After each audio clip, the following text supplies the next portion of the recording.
Stella Quilts, and today we're continuing our series on 50 blocks for 50 states using this book from Dover Publications with their permission. The information for that is in the description below. Today we are going to work on the block for Alaska. For the Alaska block, we're going to need 2 squares of our dark fabric that are 4.5 by 4.5. These squares we're going to cut diagonally in both directions to have 8 triangles. We're going to need 4-inch squares, 2 of our light fabric and 2 of our dark fabric.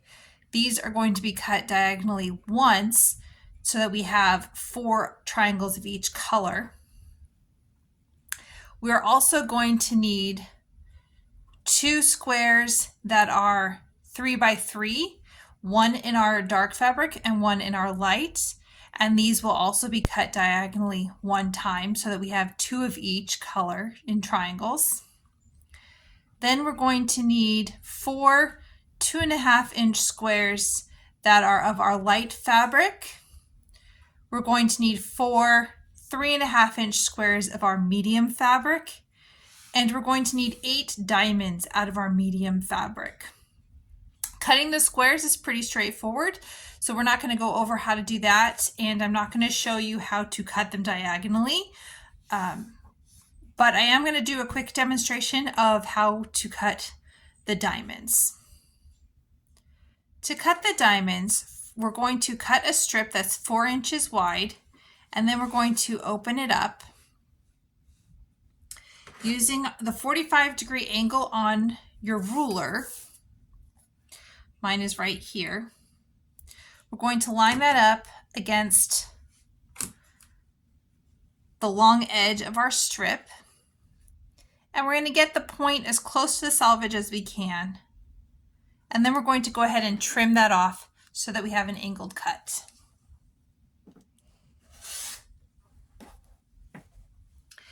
And then we're going to go ahead and measure 4 inches in from the angle. So what I'm doing here is I'm keeping my 45-degree line aligned with the bottom edge of that strip. And I'm counting from the angled edge 4 inches in. 1, 2, 3, 4. So that my point is then in this little corner right here where that 4-inch line meets the 45-degree. That's going to help me keep it nice and straight. And then I'm going to just cut right there, and we have our diamond.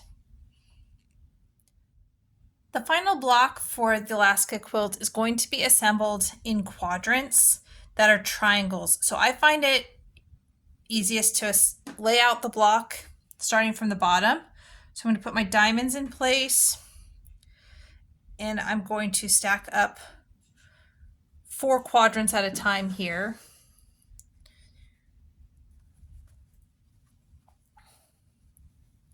That way I can take it over to my sewing machine and chain piece.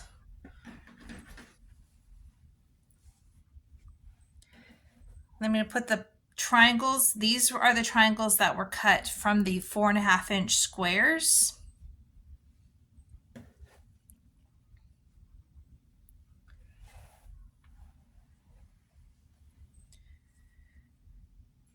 And then these are the triangles that were cut once on the diagonal from the 4-inch squares. 2 of your quadrants are going to have the lights in this spot, and 2 of them will have the dark. And then the last one are my triangles that were cut from the 3-inch squares. And for this, you're going to have 2 quadrants that have the light and 2 quadrants that have the dark. Your darks should have the lights in this position, and then when the dark is in this position, you'll have the light up at the top. This is then easiest to sew together in sections. So I'm going to sew this section first, then I'm going to add the diamonds, then I'm going to sew this row together, attach the row, and then I'll sew the top on as the last step. To do this section down at the bottom, I'm going to take my square and one of my triangles, and I'm going to turn them together and sew a 1/4 inch down here so that this 90-degree angle corner is lined up. Once I've done that, I'm going to open it up and then I'll put the triangle on the other side. After you've sewn the second triangle to the square, you'll have these dog ear looking things. It can be a good thing to just trim off some of this excess so that you reduce bulk for the project later on. You can do that with your scissors or with your rotary cutter. So I just trimmed off the excess from the first piece I sewed on. And then after I press this back, I'll just trim that straight so that I have less bulk. All right, so now I've pressed this back and I've trimmed my little dog ears off the bottom of this piece. So I'm ready to move on to the next step of adding the diamonds to this triangle. To do that, I'm going to start with one side. I'm going to fold it over. And when I line it up, I'm going to line up from the bottom of my piece so that this point right here is a 1/4 inch seam allowance. I will sew from this side and this will be where my 1/4 inch starts, and I'm going to sew to the other end. There's going to be excess. Move that out of the way so you can see it. There's going to be excess, and that's okay because when we sew the second diamond on, it gives us the space to end up with a nice allowance for our seam at the top of the point here. So I'm going to go ahead and sew this side on and then I will come back. Now that I have the first diamond sewn onto the first side, you can see that by lining it up the way I did with the 1/4 inch hanging over, this edge is a nice straight edge once it's been sewn together. I didn't have to do any trimming there. Also, something to note that there is a lot of bias on this specific block.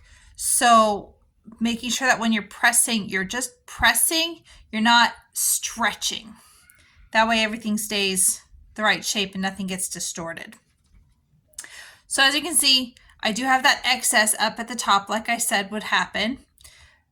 But now I'm going to go ahead and sew on the second side of the diamond, doing the same thing, starting at this bottom edge of the quadrant. And I'm going to align it so that I have a 1/4 inch in, and so that this V spot is where my 1/4 inch mark is. And then I'm just going to go ahead and sew it down.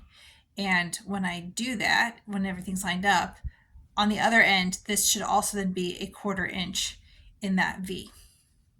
So I'm going to go ahead and sew on the second diamond to this row of the quadrant, and I'll be right back. So similar to with the base, once I had the second side sewn on, we've got this extra fabric over here. I'm going to just trim that off with my scissors.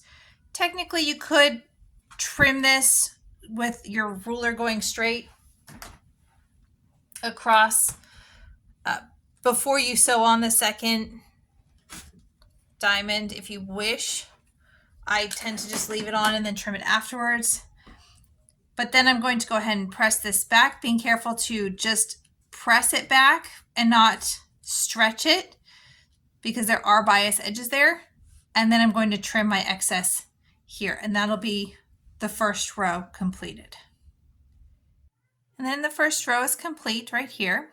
So the next row we're going to work on is this row right here where we've got the square and the 2 side triangles. And we're just going to sew these side triangles on by folding them over so that the 90-degree angle of the triangle lines up with the corner of the square. We're going to sew it down on both sides, and then we'll come back and trim off the excess so that we have a nice straight edge. Now that row 2 is complete, you'll see that there's still some excess fabric up here. I'm going to just go ahead and trim that off with my rotary cutter, keeping a straight line across the top of my square. And then I'm going to start sewing the rows together. As I sew these rows together, I'm going to make sure that they're centered so that the triangles stay nice and straight. To do that, I'm going to take my center piece here, I'm going to fold it in half.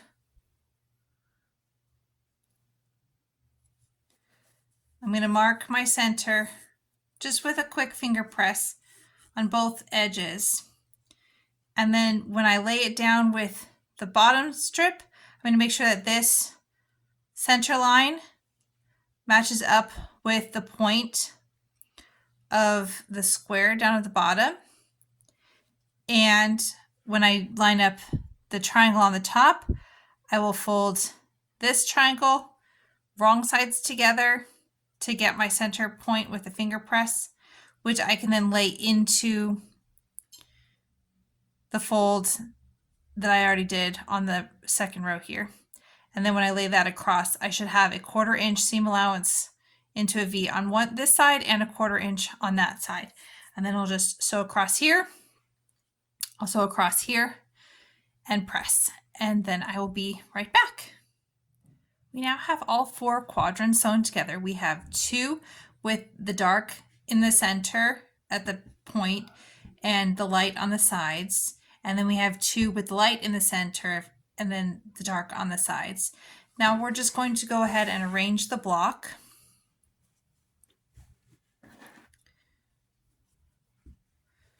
So that the center triangles alternate dark to light, and these outside spots alternate with the dark versus the light. I'm going to go ahead and sew this together now. I'm going to sew these 2 together along this side, then these 2, and then I'll sew the full thing all the way across. And after multiple attempts on my part to readjust some of the sizing on this pattern, this is our finished Elastica block. I think it took about 4 different tries to get the measurements right, but I hope you enjoyed this and I hope you continue following along this series and sewing with me. Have a wonderful day and happy quilting.